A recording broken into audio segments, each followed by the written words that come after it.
Halo,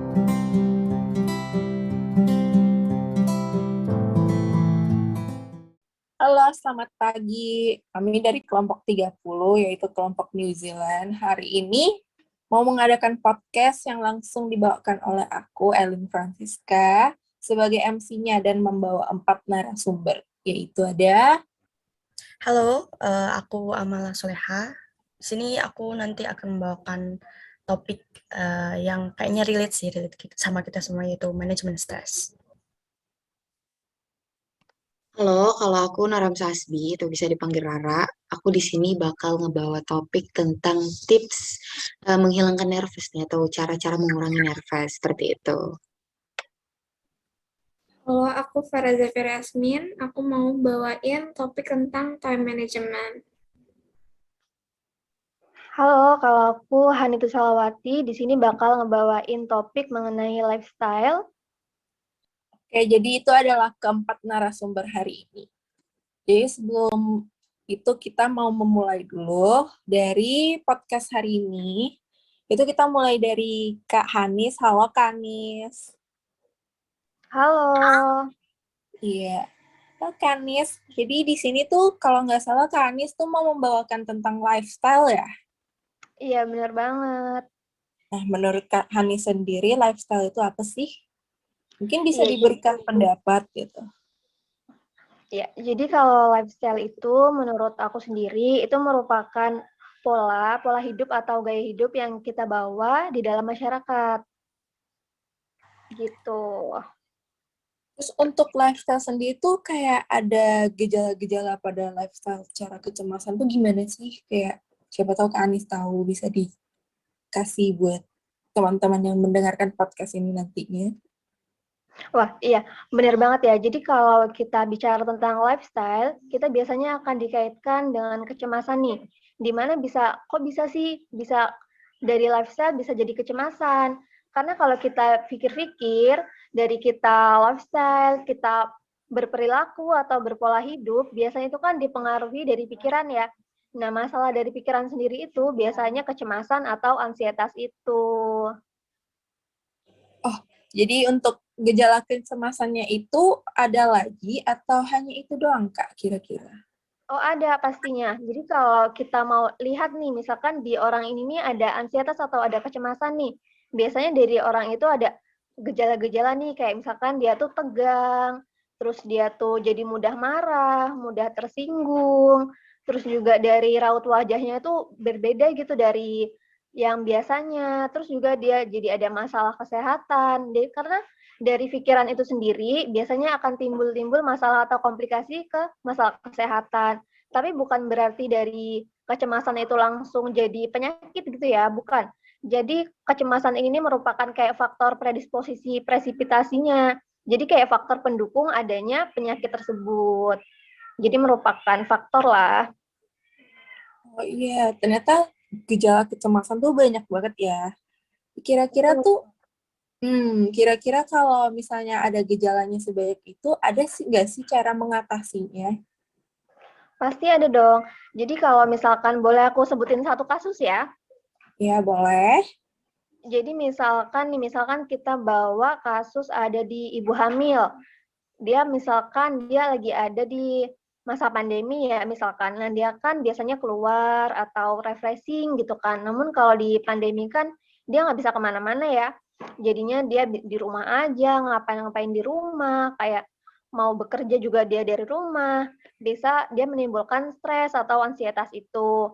Nah, kalau ansietas itu nggak diatasin, nantinya bisa berpengaruh sama janinnya atau sama bayinya dia. Bisa terjadi keguguran, terus juga BBLR atau berat bayi lahir rendah, terus juga resiko prematur. Nah, kayak gitu-gitu tuh merupakan masalah yang timbul dari kecemasan itu. Nah, kalau cara mengatasinya sendiri itu bisa dari kayak dia banyak sih ada metodenya, bisa guided imaginary. Itu kalau tekniknya itu kita ngasih dia gambar atau kayak bayangan lah, dia nanti disuruh tutup mata, terus kita ngasih tahu hal-hal yang dia suka, dia suruh ngebayangin. Itu salah satu tekniknya buat ngatasin ansietas itu. Dan ini nggak hanya untuk ibu hamil ya, namun semuanya bisa lansia, anak-anak, remaja, dewasa itu bisa pakai teknik itu. Terus juga ada teknik hipnotis 5 jari. Terus juga kita bisa ngehindarin kafein, alkohol. Terus bisa, dan yang paling penting kita harus dapat support dari keluarga. Nah, ini kenapa sih kok bisa penting? Jadi kalau misalkan kita lagi ada masalah aja nih, kita kan harus cerita ya sama orang lain. Nah, itu bisa ngurangin banget nih, ngurangin ansietas ini.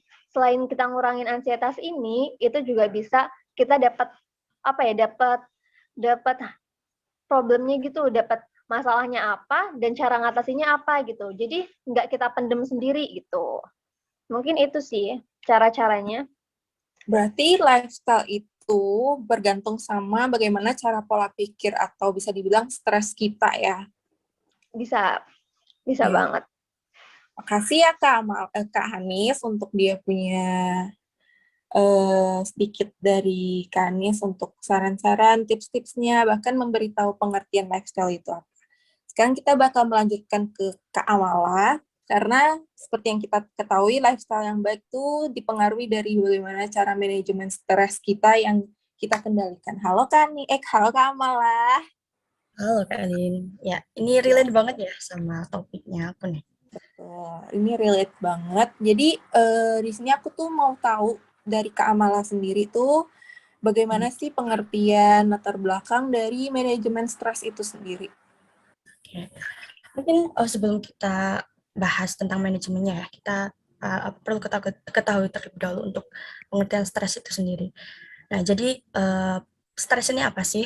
Stres ini menurut ilmu psikologi ya, itu proses emosional atau fisik yang muncul ketika seseorang menyesuaikan atau berhadapan sama hal-hal yang mengganggu keseharian mereka. Nah, menarik dari tadi yang dibahas itu juga terkait lifestyle. Itu juga bisa jadi kayak apa ya, yang menyebabkan atau sumber dari stres ini ya tadi ya. Dan kalau Elin pernah tahu nggak kalau stres itu ternyata ada jenis-jenisnya? Waduh, kalau aku pribadi nggak tahu sih Kak. Namanya stres ya stres aja. Oke, jadi gini, stres itu memang sebenarnya ada jenis-jenisnya. Jadi ada dua jenis nih. Yang pertama itu distress, yang kedua ada eustress. Nah, distress ini mungkin yang awam kita kenal lah ya, kayak ya tadi misalkan karena pandemi gitu kan. Ini banyak nih kayaknya yang dialami. Saya sendiri juga sebenarnya itu apa ya, bikin stres yang negatif kayak gitu. Terus misalkan mungkin buat teman-teman mahasiswa juga ya, karena kita kan juga para mahasiswa nih. Ini banyak tugasnya numpuk, itu bisa jadi stres. Nah, ini termasuk ke yang namanya distress. Sedangkan untuk yang kedua, eustress. Eustress ini apa sih? Nah, eustress ini adalah stres yang positif. Kok ada stres yang positif gitu? Ternyata ada. Jadi misalkan nih, stres ini kan apa ya, tekanan ya. Nah, tekanan ini sebenarnya juga bisa jadiin positif apa, dampak positif buat kita. Nah, ini karena apa ya, tekanannya karena dapat tekanan terus jadinya kayak bangkit lagi itu loh, terancam untuk bangkit. Nah, tantangan untuk bisa lebih berkembang. Nah, jadi di sini kita lebih bisa survive. Nah, di sini ini yang namanya eustress kayak gitu. Mungkin kalau diambil sedikitnya aja lah ya, biar lebih relate kayak gitu. Dulu sih pengalamanku sendiri ketika SMA ya. Dulu kan waktu SMA tuh aku pernah mondok tuh. Sedangkan mungkin teman-teman yang pernah mondok juga pasti tahu lah ya, untuk kegiatan di pondok tuh banyak banget, padat banget gitu. Dari awal kita bangun pagi sampai malam kita tidur lagi, itu benar-benar ada kegiatan terus kayak gitu. Nah, terlebih lagi dulu aku juga ikut organisasi dan juga alhamdulillah juga sering ikut lomba gitu loh. Jadi kayak waktunya terporsir banget buat ya aku habis ini harus ini, harus itu, harus banyak kayak gitu. Dan di situ ya stres gitu loh. Aku harus menjalankan ini, menjalankan itu. Tapi di situ juga ya aku tetap ngakuin itu loh. Jadi kayak ya aku kayak terancam, aku harus ini, harus ini, harus itu. Tapi ya alhamdulillah ada hasilnya kayak gitu. Nah, ini yang namanya eustress. Kemudian, oh ya, ngomong-ngomong tentang stres ya, stres mungkin kalau dari teman-teman yang tadi ada yang apa namanya, distress dan juga eustress, itu beda ya sama depresi ya. Ini perlu kita ketahui juga kalau stres ini nggak sama dengan depresi. Jadi depresi ini itu adalah kayak the next levelnya stres. Jadi kayak yang tadi ya, di stres negatif tuh. Nah, itu kalau dibiarkan itu bisa jadi depresi. Nah, itu baru jadi depresi. Jadi stres itu nggak sama gitu sama depresi. Kira-kira tuh menurut Kak Amala, indikator dari awal stres itu apa sih? Kan biasa ada banyak ya gejalanya tuh banyak banget ya. Terus tiap Iya. orang juga beda-beda. Menurut Kak Amala sendiri, indikator yang paling umum biasanya terjadi deh. Hmm, Oke, stres ini ya, pasti kan teman-teman pernah stres lah ya. Karena menurutku stres ini memang awam sih terjadi di setiap manusia. Pasti setiap manusia tuh stres, apalagi manusia-manusia yang sudah mulai dewasa nih. Itu biasanya quarter life crisis biasanya nama kerennya ya. Kalau dilihat dari indikator awalnya nih, ini ada yang pertama nih, biasanya tuh teman-teman yang stres itu kayak kurang fokus di pekerjaan kayak gitu. Jadi ketika kita melakukan pekerjaan itu kayak kurang fokus, ada kayak semacam mengalihkan pikiran tuh di yang lain kayak gitu. Terus yang kedua ada banyak melakukan kesalahan. Ini juga bisa dijadikan indikator awal. Ketika misalkan kita ke bos di pekerjaan kayak gitu, dimarahin bos gara-gara melakukan kesalahan. Ya, karena sumbernya dari stres itu. Kemudian yang ketiga performa turun. Nah, ini ya ketika mungkin karena kita terganggu ya pikirannya ya, stres itu kan di pikiran kita kan. Itu terganggu, jadi kayak performanya juga turun. Tadi ya mempengaruhi mempengaruhi fisik juga ya. Kemudian yang keempat, hubungan dengan orang sekitar terganggu. Nah, karena kita udah mulai kacau nih ya, kacau di pikiran kita, jadi kayak merusak hubungan kita dengan orang di sekitar kita, kayak gitu. Terus yang terakhir nih, kadang-kadang nih orang-orang yang stres tuh tanpa sadar karena dia ini ya ada tekanan tuh jadi pengen melampiaskan gitu loh. Nah, karena ada tekanan dia melampiaskan ke orang-orang sekitar. Jadi setelah itu ada konflik gitu. Konflik terjadi karena ya dia ada tekanan di dalam kayak gitu. Kalau dari penjelasan Kak Amala sendiri, kayaknya dampak stres itu tuh kelihatannya tuh negatif banget ya. Kalau Ya. dari indikator yang ada itu kayak negatif. Kira-kira stres itu tuh ada positifnya nggak sih? Atau cuma negatifnya aja kalau dilihat? Nah, iya, ini ya. Tadi seperti yang aku jelasin di jenis-jenis stres itu kan ada dua, negatif dan positif ya. Sebenarnya stres itu bisa jadi hal yang positif. Nah, ini fun fact-nya ya. Jadi, misalnya ada satu peristiwa yang sama dihadapi sama orang yang berbeda. Itu sebenarnya bisa jadi distress atau stres yang negatif ataupun juga sekaligus jadi stres yang positif gitu loh. Jadi sebenarnya respon stres itu kan respon kita dalam menghadapi suatu peristiwa gitu kan. Nah, sebenarnya itu bergantung pada diri kita sih, bagaimana kita merespon peristiwa itu. Apakah kita, misalkan nih, banyak tugas numpuk ya, contoh aja langsung. Tugas numpuk nih, ini bisa jadi dua stres negatif sama stres positif itu. Jadi bergantung sama orang yang menghadapinya. Kalau misalkan orangnya melihat, oh ada tugas numpuk, aduh gimana nih aku nggak bisa ngerjainnya, terus kayak prokas ya, nah itu biasanya yang paling mengganggu banget, terutama ya sama juga sih, aku juga kayak gitu. Itu jadi kayak aduh ganggu banget, terus malah jadinya kayak gak dikerjain kan, terus malah jadinya numpuk terus, dan jadinya ya itu stres yang negatif kayak gitu. Nah, kalau positif, misalkan nih orang yang dengan masalah yang sama, tugasnya yang menumpuk gitu, tapi dia tetap ngerjain gitu kan. Terus dia jadi kayak terpacu untuk ngerjain karena ini tugasnya numpuk, harus aku selesaiin. Ya bisa jadinya kayak gitu, walaupun emang ya sama-sama stres sebenarnya. Mereka berdua tuh sama-sama stres, tapi bagaimana mereka menghandle pikiran mereka juga, motivasi juga ya, itu juga berpengaruh. Jadi ya bisa jadi dua output yang berbeda kayak gitu, stresnya kayak gitu.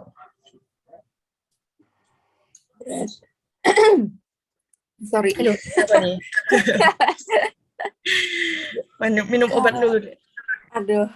Jadi kalau untuk stres itu berarti ada dampak negatif, ada dampak positifnya gitu ya.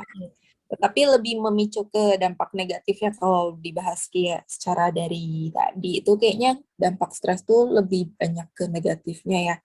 Kira-kira tuh kalau di zaman milenial sekarang nih, kayak anak milenial sekarang kan dikit-dikit healing, aduh stres, itu tuh udah biasa banget ya.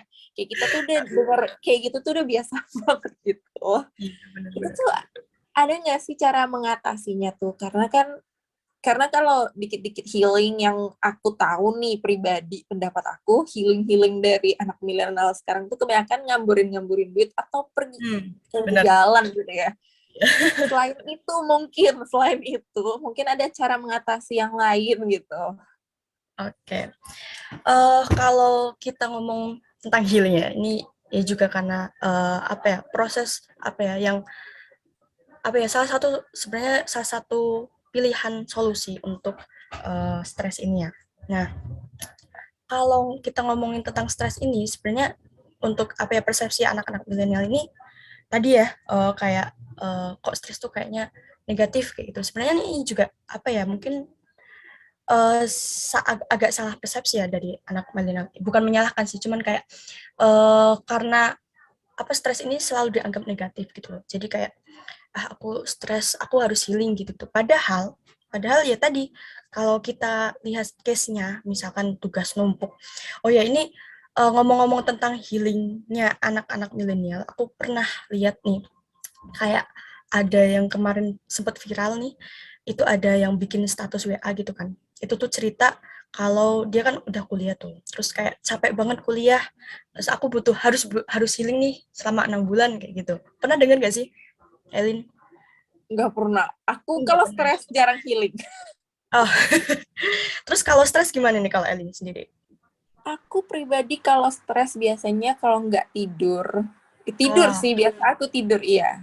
Biasa aku tidur. Aku kalau stres nggak bisa makan. Aku tidur. Parah banget kalau stres tuh. Iya ya, emang setiap orang sebenarnya cara mengatasi stres ini berbeda-beda sih. Mungkin salah satunya juga tidur itu juga bisa menyembuhkan atau maksudnya biar coping stres sendiri itu. Nah, berbicara tentang tadi ya terkait persepsi dengan terkait stres ini. Nah, teman-teman milenial ini sebenarnya juga tadi menganggap stres ini selalu buruk gitu loh. Padahal bisa jadi positif kalau kita juga menanggapinya positif kayak tadi yang eustress itu tadi ya, terancam untuk bangkit gitu loh. Bisa jadi tantangan untuk lebih berkembang lagi gitu. Nah, mungkin kalau ngomongin tentang tips untuk menghilangkan dari stres itu atau strategi coping stres ini pertama kita harus tahu dulu sih, tahu diri kita, harus tahu kita tuh tipenya tuh yang bagaimana seperti itu. Dari diri kita tuh harus kita kenali dulu. Kemudian setelah itu kita juga harus cari tahu sumber stresnya. Misalkan nih tadi kalau contohnya tugas numpuk nih, oh berarti stresnya aku tuh dari tugas yang numpuk itu. Terus habis itu setelah tahu sumber stresnya dari mana, itu cari tahu gimana ngerespon stresnya. Nah, respon stresnya itu tadi kan bermacam-macam ya. Ada yang kayak depresi banget gitu sampai wah aku nggak bisa ditolong lagi, aku harus healing gitu-gitu. Dan ada juga yang kayak ya tadi ngerjain dulu biar aku terlepas dari stresnya kayak gitu. Itu juga yang bisa jadi positif kayak gitu. Nah, kalau aku secara theoretical strategi coping stress ini juga ada dua sebenarnya, yaitu emotional focus coping sama problem focus coping. Nah, dua-duanya ini ya menyesuaikan juga. Jadi bisa jadi ketika kita menghadapi suatu permasalahan yang dibutuhkan itu emosionalnya, ataupun yang ada juga yang problemnya. Jadi disesuaikan sama masalahnya. Misalkan kalau kita dalam menghadapi masalah itu, apa ya, yang perlu diperbaiki adalah emosi kita. Maksudnya ketika kita apa ya, menghadapi masalah yang memang tidak bisa diselesaikan dengan kita sendiri, itu lebih baik dengan emosional aja. Maksudnya dengan itu kita mengurangi rasa cemas kita, rasa apa ya, khawatir kita gitu loh. Jadi menghandle perasaan dari kita sendiri. Sedangkan kalau misalkan case-nya kalau tadi tugas numpuk itu bisa diselesaikan kan sebenarnya. Itu namanya problem focus coping. Nah, selesaikan dengan cara gimana? Ya kita kerjain tugas-tugasnya kayak gitu. Itu jadi disesuaikan, ataupun kalau misalkan masalahnya butuh emotional dan sekaligus problem focus coping, ya it's okay juga bisa gitu. Jadi disesuaikan aja sama masalahnya kayak gitu. Berarti Itu, kalau aku tarik dari kesimpulan dikit dari sini, jadi stres itu tuh harus pandai-pandai dalam memanajemen waktu juga ya berarti ya? ya betul banget. Iya, Iya, betul banget.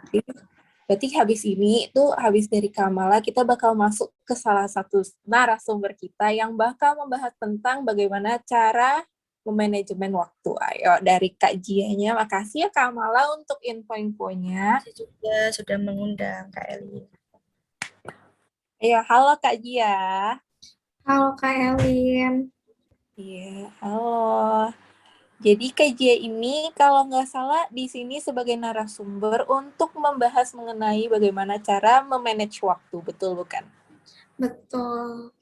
Iya, untuk Kak Jia sendiri, gimana sih cara memanage waktu yang baik? Karena kalau di zaman sekarang nih, memanage waktu tuh kayak ada yang overworking lah, ada yang oversleeping lah.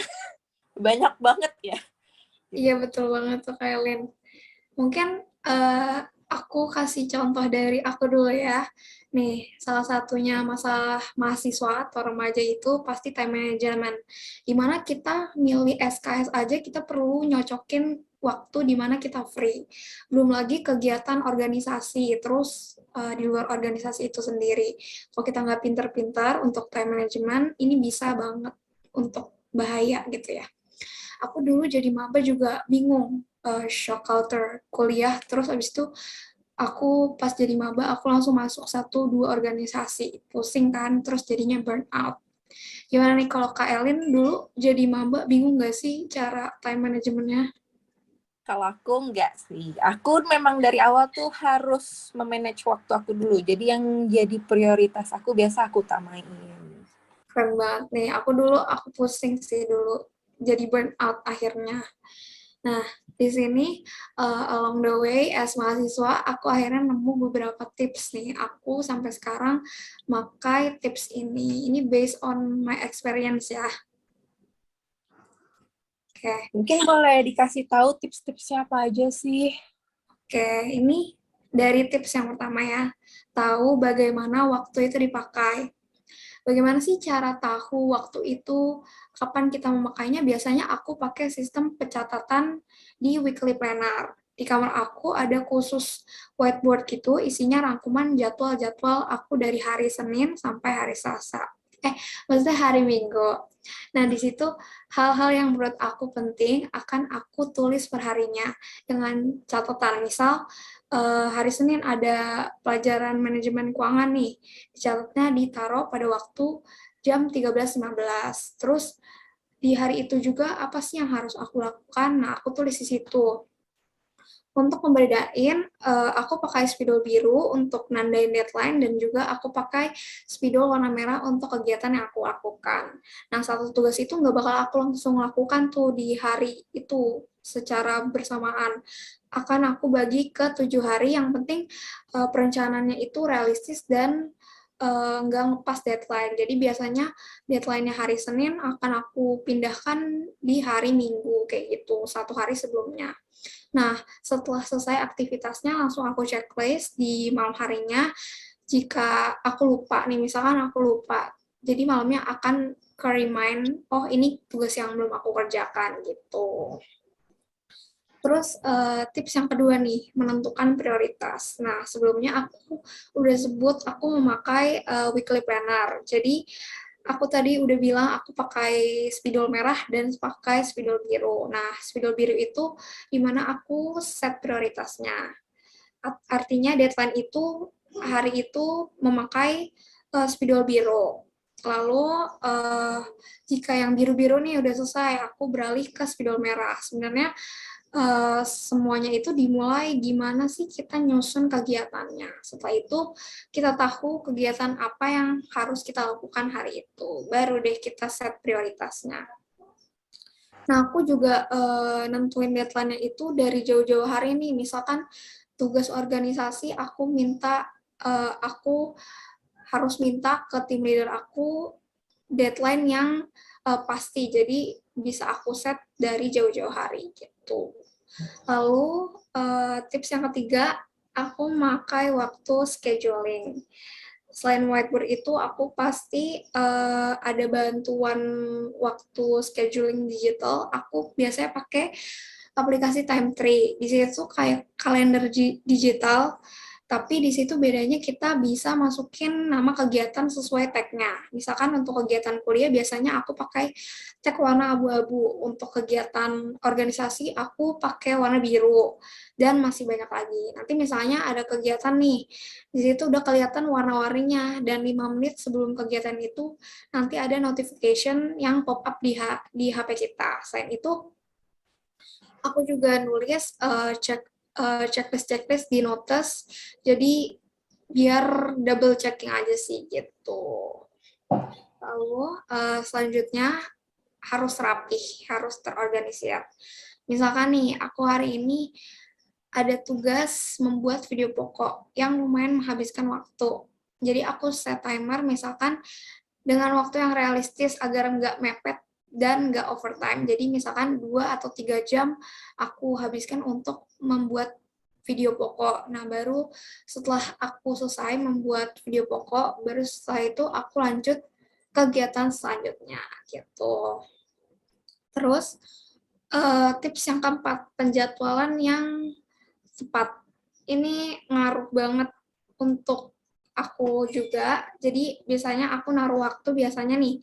Contoh aku biasanya ada weekly meeting di jam 4 hari Rabu. Nah, itu aku harus taruh di sesuai tempatnya di waktu yaitu jam 4 gitu. Misalkan takutnya nanti kita ada yang bentrok di jam 4 itu. Jadi walaupun kita nanti bentrok, kita udah antisipasi dengan siap double device dan sebagainya. Terus nih yang kelima, minta bantuan teman-teman kita. Ini sepele tapi sangat berpengaruh. Biasanya mahasiswa online kita ada kuliah ya di jam 7.30 pagi-pagi nih. Aku pernah ketiduran. Nah, teman-teman aku udah tahu nih aku ketiduran karena aku nggak balas chat. Pasti nanti aku diteleponin gitu. Dia bangun, ada kelas nih, ntar aku langsung bangun gitu. Nih, pasti teman-teman di sini banyak nih yang ketiduran sebelum kuliah atau sebagainya. Nih, kalau Kak Elin pernah nggak sih ketiduran Pernah terus banget. ditelepon sama teman-temannya gitu? Pernah banget dan baru terjadi. Iya, baru terjadi tadi ya. Oke, lanjut ke tips yang keenam, yaitu stop procrastinating. Nih, procrastinating ini bahaya banget ya. Misalkan kita udah mau buka laptop, maunya ngerjain tugas, buka Twitter dulu, baca tweet dulu, kebablasan. Nih, kalau ini aku juga masih susah lah ya. Jadi kita harus punya tameng dalam hati. Aku mau ngerjain tugas, nggak boleh twitteran.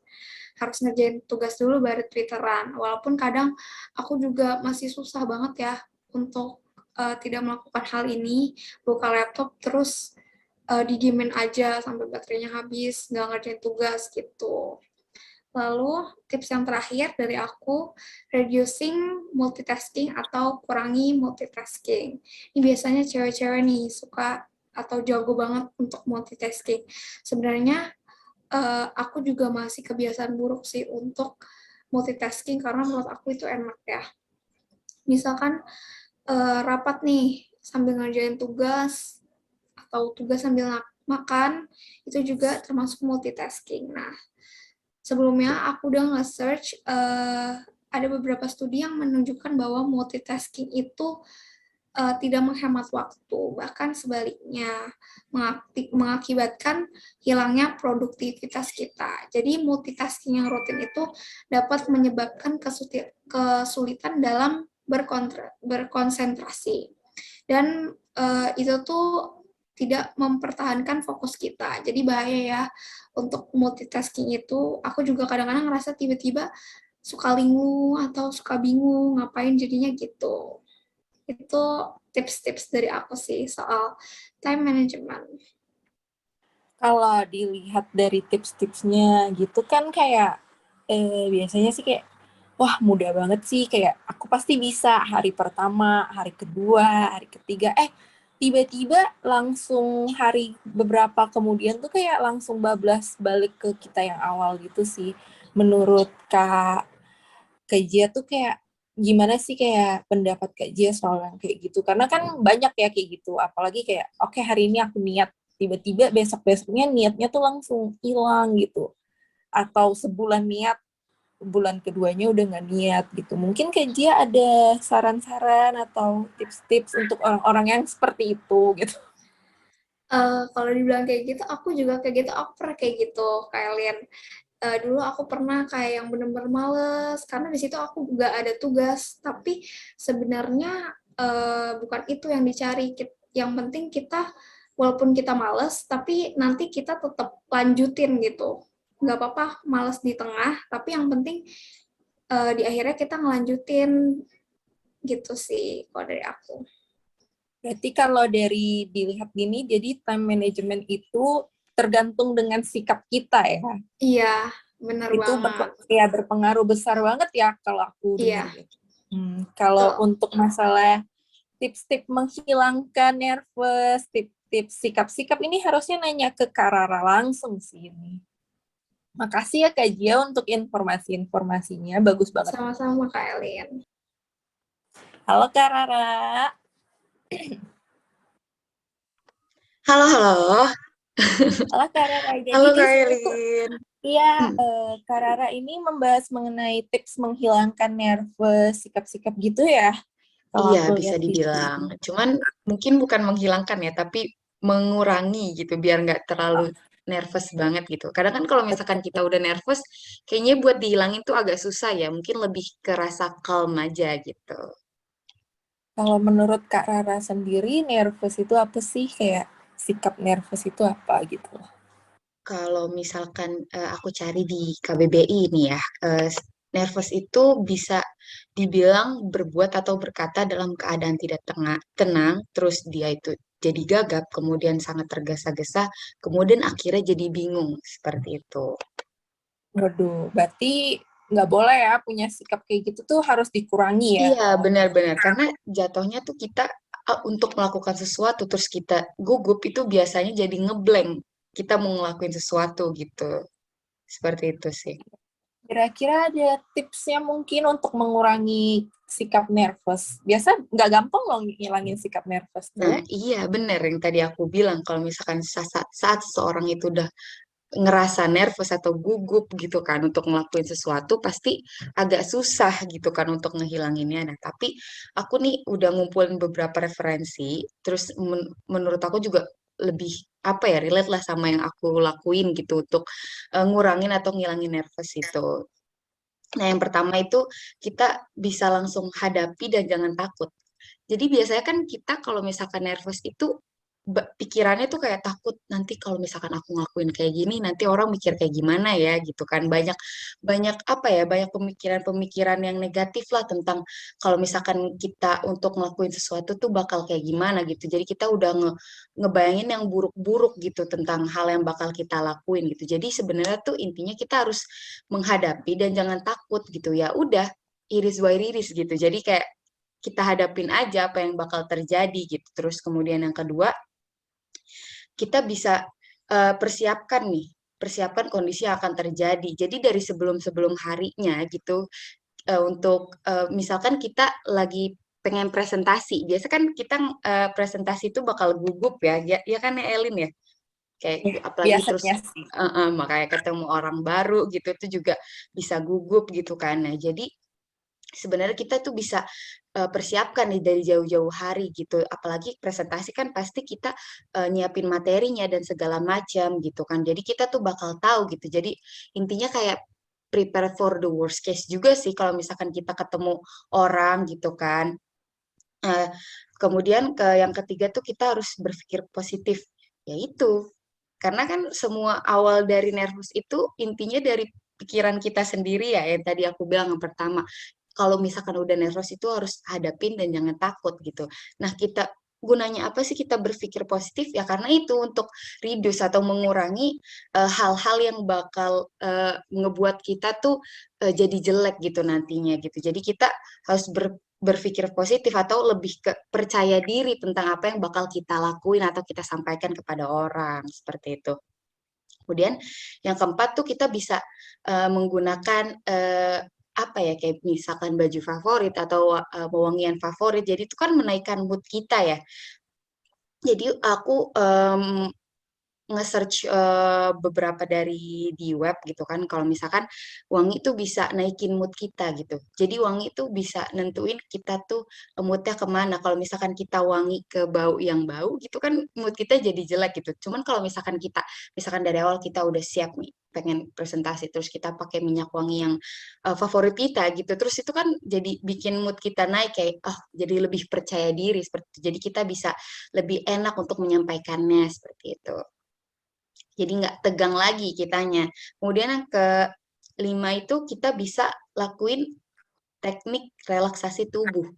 Kalau misalkan udah terjadi gugup nih, biasanya kan orang juga bisa ngasih tahu gitu kayak tarik napas gitu kan, tarik napas yang dalam, terus kemudian dilepaskan gitu, tarik napas, tarik napas. Nah, sebenarnya itu juga cara-cara seperti itu sih yang bisa bikin rileks gitu. Balik lagi sih, intinya tuh tentang apa ya, untuk menghilangkan nervous ini ke pemikiran kita, bagaimana kita berpikir untuk mengurangi nervous kita itu sendiri. Kadang kan ya susah gitu ya menurut aku juga untuk ngomong sekarang aja nih bahkan aku bisa dibilang gugup gitu karena kan ya itu ngomong takutnya salah atau seperti apa gitu kan seperti itu sih Lin kalau dari aku. Berarti itu kan baru kalau aku dengar gitu, itu kan tingkat kecemasan mungkin yang masih dianggap batas wajar gitu ya. Masih Iya, di level, bukan di level rendah lah, level biasanya gitu. Ada nggak sih tingkat kecemasannya tuh yang melebihi sampai kadang katanya harus ke psikiater lah, kemana gitu, yang tingkat kecemasannya tuh tinggi banget atau bisa sampai tangannya tuh gemetar banget gitu tuh ada nggak sih? iya, ada ya, itu kan sebenarnya orang punya eh, kelainan atau apa ya sebenarnya tuh jatuhnya kayak tadi sih yang dijelasin sama Hani kan tentang anxiety itu kan kecemasan ya bisa berlanjut ke psikiater ya karena dia udah berlebihan gitu kan. Cuman kalau untuk yang kita rasakan sekarang gitu kan, untuk remaja-remaja yang lain juga kalau misalkan tentang berhadapan dengan orang lain umum gitu kan, itu hal yang wajar sih untuk merasa tegang, untuk merasa gugup seperti itu kok.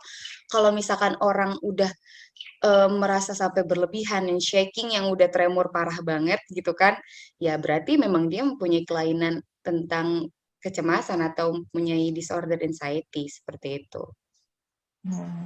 Berarti intinya itu kita paling pentingnya kita harus bersikap tetap positif ya. Itu Iya, paling penting. benar, benar banget, Elin. Maksudnya kayak semuanya itu kan berpusat sama pikiran ya. Jadi sebenarnya apa yang kita pikirin itu harusnya baik sih gitu, biar kitanya juga nggak kebawa buruk gitu. Cuman kadang tuh nggak segampang kayak, oke kita harus berpikiran positif, langsung Iya, positif kan nggak benar. mungkin gitu ya. Udah susah banget gitu. Mungkin Mm-mm. ada saran atau tips-tipsnya untuk supaya tetap kayak, aduh pikiran ini tetap harus positif gitu. Karena apalagi cewek ya, cewek menurut Mm. aku tuh paling gampang namanya pikiran negatif tuh datang. Benar, Mbak. Overthinking. Nah, Iya, iya, baru aku itu mau bahas cewek. overthinking. Karena dari aku sendiri ya, kalau misalkan ya apa ya misalkan kayak ngelakuin kayak gini gitu kan. Itu kan aduh mikir mikir banyak gitu. Nanti aku kalau misalkan ngomong ngasih tahu kayak gini bakalan reaksinya kayak gimana ya? Nanti kalau misalkan aku ngasih tahu, maksudnya apa yang udah aku sampaikan itu udah cukup atau belum gitu ya? Banyak lah, maksudnya pertimbangan-pertimbangan, banyak pikiran-pikiran gitu kan. Cuman kan bagaimana dari diri kitanya aja sih yang ngebatasin biar itu tuh nggak way too much gitu pikirannya gitu kan. Sebenarnya eh, harusnya sebenarnya dari awal juga kita udah manage pikiran kita sih, kayak misalkan ya udah kalau misalkan emang waktunya sekarang untuk menjelaskan gitu, mencari, ya udah kita jelasin aja, udah nggak usah dipikirin apa-apa. Kalaupun emang tidak sesuai ya ya udah begitu adanya seperti itu. Jadi lebih ke intinya percaya sama diri sendiri aja sih, seperti itu. Ya. Jadi kalau aku lihat dari keempat narasumber ini semuanya tuh berkaitan banget ya. Iya. Dari awal sampai akhir tuh berkaitan banget. Mungkin dari keempat narasumber kita ini ada saran dari kalian mungkin dari setiap sumber-sumber atau topik yang kalian angkat dari tadi gitu. Maksudnya kayak dari nervous gitu, Iya, sarannya dari apa mungkin intinya? dari Kak Raranya, dari Kak Hanisnya, atau Kak Amalanya. Mungkin ada dia punya saran-saran dari kalian untuk, karena kan kalau aku lihat ini kan keempatnya kan berkesinambungan. Wis, bagus banget emang. Kan apa? Satu Bener-bener jalan bener. semua nih. Satu jalan semua. Mungkin kalian ada saran-saran dari setiap tips-tips, topik-topik yang kalian angkat gitu. Mungkin dari Kak Raranya, atau Kak Hanisnya, atau yang Sebenarnya tadi lainnya. udah aku jelasin juga ya, maksudnya tips-tipsnya gitu kan. Apalagi udah langsung masuk ke tips dari mengurangi nervous gitu kan. Kalau misalkan Oh, dari aku ya intinya untuk nervous sendiri ya itu kan hal yang alami dan wajar terjadi pada kalangan kita gitu. Bukan kalangan kita sih, maksudnya orang-orang juga wajar aja ngalamin tegang gitu kan, panik gitu kan, panik. Ya intinya tuh ya berpikir, intinya tuh pikiran kita harus bisa kontrol pikiran kita sih, sama kita harus percaya diri sama diri kita, seperti itu sih kalau misalkan dari aku. mungkin yang dari lainnya ada yang mau Udah, masuk ya. menambahkan. Halo, halo. Oke. Halo. Iya, sarannya masuk ya. Ini kayaknya tadi koneksinya agak lambat, agak low juga. Oke, mungkin lebih ke secara umum aja lah ya. Untuk tips-tips yang tadi sudah dijelaskan sama teman-teman juga, kayaknya pada dasarnya itu adalah manajemen diri kita ya. Karena tadi untuk apa ya, khususnya untuk yang stres juga itu kan bisa jadi positif dan negatif ya. Itu kan tergantung dari kita sendiri. Dan juga untuk time management tadi juga berasal dari manajemen diri juga. Nah, ya itu sih yang paling perlu diperhatikan adalah manajemen diri kita sendiri. Bagaimana kita bisa mengolah diri, bisa manage diri kita sendiri. Jadi kita juga ya bisa kalau tadi tips-tipsnya udah dikasih sama Cia ya untuk yang time management itu juga bisa dilaksanakan. Dan stres juga bisa dilaksanakan, nervous juga bisa, dan ya pokoknya semuanya tips-tips itu kalau kita sudah bisa diatur, kalau kita sendiri sudah bisa diatur, itu ya bisa melaksanakan semuanya. Jadi semangat melawan diri sendiri, itu aja sih kalau dari aku. Oke, terima kasih buat keempat narasumber kita hari ini tuh podcastnya bagus-bagus banget dari kalian dan sangat bermanfaat buat aku sendiri sih, bermanfaat banget. Harusnya bermanfaat buat orang lain juga ya. Gak mungkin aku aja, karena ini benar-benar tipsnya tuh benar-benar bagus banget menurut aku ya. Apalagi dari cara kalian menyampaikannya tuh kayak gampang banget aku bisa ngerti gitu loh. Makasih banget untuk keempat narasumber kita ini. Bagus banget kalian, emang hebat-hebat. Salut banget. Oke, mungkin untuk podcast kali ini bakal kita tutup udah sampai kita tutup akhiri sampai sini aja, karena juga dilihat dari waktunya juga nggak bisa terlalu lama, nanti ujung-ujungnya kita bukan buat podcast, kita buka seminar gitu. Oke. Oke, jadi terima kasih buat keempat narasumber kita.